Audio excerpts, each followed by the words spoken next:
Well, today I'm going to transplant some of my broccoli plants that I've had growing. I think you've seen these before. Let me show you. I had these out in the grow box out there in the small greenhouse, and they have grown a lot more than they should have. I should have transplanted these a long time ago, but now's the time. Now, where I'm going to transplant them is along here, and as you saw in the camera, some of these have 6 or 7 or 8 plants in them. But there's a few, like this one, that just have one plant. So what I'm going to try to do is plant the ones that just have a single plant in them. And it doesn't look like there's many of those, and I'm going to plant these along here. Now the reason I'm planting them here in this greenhouse is it's a smaller greenhouse, and you can see back here that I've got a nice little swamp cooler. So the square footage of this little greenhouse is fairly small compared to the size of the swamp cooler I've got. Well, now because I can control the temperatures in here to the liking of broccoli, it works pretty good in here. Now last year I grew some broccoli in here, but I actually planted it quite a bit too late, and it did sprout, and when the head started to get ready to be harvested, that's about the time it suddenly started to get too cold in here, and so I had to stop it. But anyway, this is what it looked like last year, and it looked pretty good. Now, the way this works out here is I've got these trays, and the trays are full of water, and this is an aquaponic environment, but I've put into the trays, instead of a floating raft, I put these flower pots. And so what happens is there's about an inch of water always at the bottom of these flower pots, and so the water wicks up and keeps the moisture, the dirt up here on the top, keeps it nice and moist. Not muddy, but nice and moist, which is pretty good for these plants. So I first tried to find all the little peat pots that only had one plant in them. That way I could put, one plant in one big flower pot and be done with it. Well, when I was all done hunting, it looked like I only had about 8 single plants in a peat pot, so I just had 8 or 9 or something like that. And just to be sure I knew how many I had, 8 or 9 is not good enough. I actually had 10 when I counted them all up. But now remember, these 10 that I just counted out, these were the ones that were just one single plant in one single peat pot. Now I had a bunch left over that had 3, 4, and 5, 6 growing in one peat pot. Now I still had to separate those and deal with those. Now these, something like this, I'm not going to plant these all together because you'd have to thin them out and pull all but one somewhere along the line. If I separate these and put them in the aquaponic system, I can probably save every one of these. So I've got some more here, another one, and this one's got 3, and that's got 3, and that's got, 4. So there's about 10 or 15 more plants in here. So we'll go out to the big greenhouse and take care of planting these now. Okay, so I brought these down to the main greenhouse, and as you can see, there's some of them got 5 in there and 3 in there, and some have 4. But what I need to do now is get down to the main business of separating them out, so that I can have one plant in one pot. Now what I've got to do is separate those out and plant them individually in little peat pots like this. Now when you separate them out, although I've gotten pretty good at that, you can damage the roots, so I want to make sure these plants survive.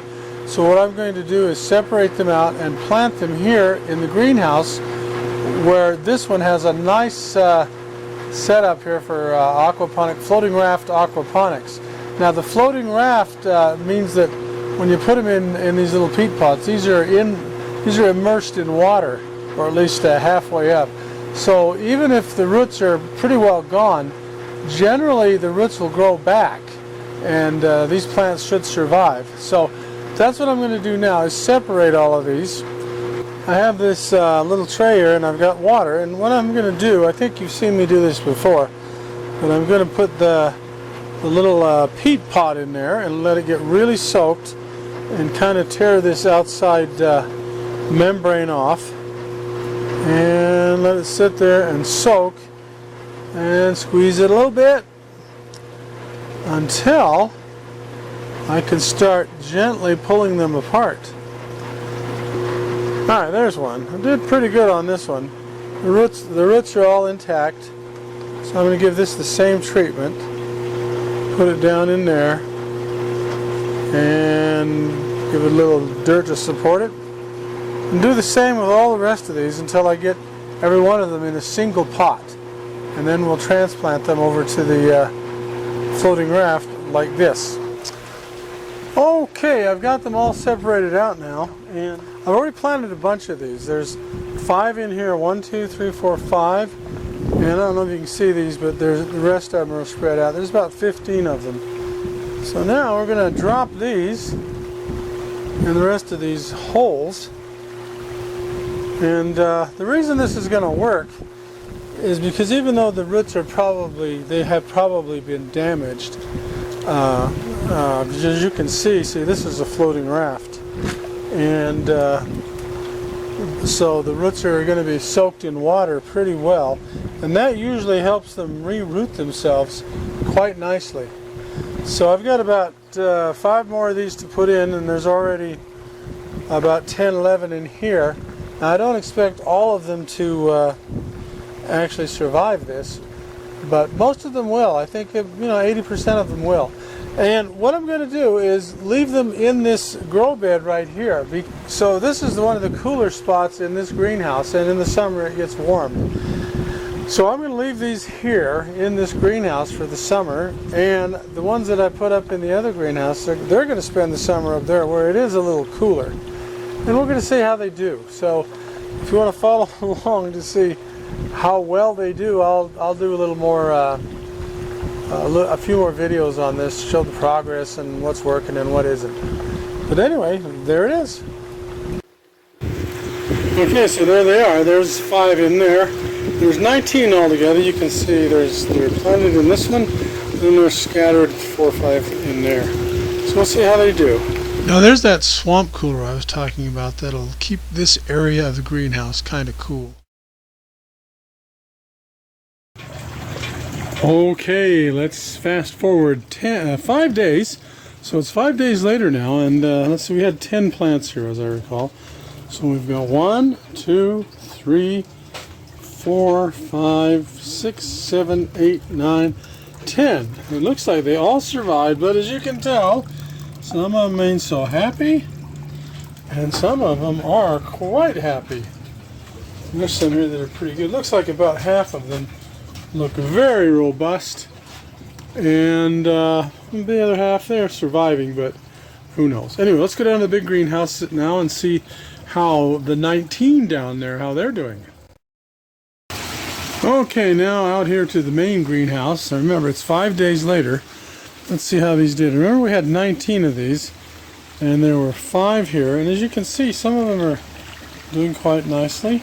And we got 5, 6, 7, 8, 9, 5, and 11, 15, 16, 17, 18, 19. Yeah, it looks like they're all here. There's one in there, but you can see they're surviving, and they like this environment.